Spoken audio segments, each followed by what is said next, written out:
کلامونه مې ومنئ. دغه پیغام مې دې محترمې ته ده. دا ویډیو در سره تر هغه شریک کړي چې تر څو دې ته ورسیږي او یا لاندې په کمنټ باکس کې منشن کړي. اغلې پتنګ ښه دې غوږونه خلاص که څه درته وایم.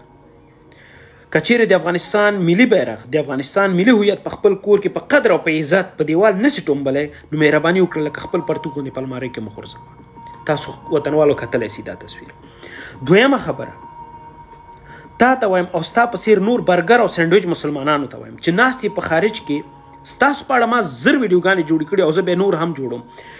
ډرینک تاسو کوئ، کلبینګ تاسو کوئ، بیچینګ تاسو کوئ، یو کار مو د اسلام او د شریعت په چار چوکاټ کې جوړ نه دی او ناست یې افغانستان خلکو ته تاسو اسلامي او شرعي نظام غواړئ. تاسو ضمیر او وجدان لرئ او که نه؟ نه غواړم چې په شخصي ژوند کې د دننه نسم او شته دي داسې ویډیوګانې دي په همدغه سوشل میډیا باندې ګرځي را ګرځي چې زه دې افغانانو ته وښیم چې په کلبونو کې تاسو ناست یې، کلبینګ هم مو کړی، ډرینک مو په لاس کې دی، ډرینک تاسو کوئ او ناست یې په خارج کې افغانستان خلکو ته شرعي او اسلامي نظام غواړي. لعنت دې په تاسو باندې، د تاسو بې وجدان او بې غیرتو باندې.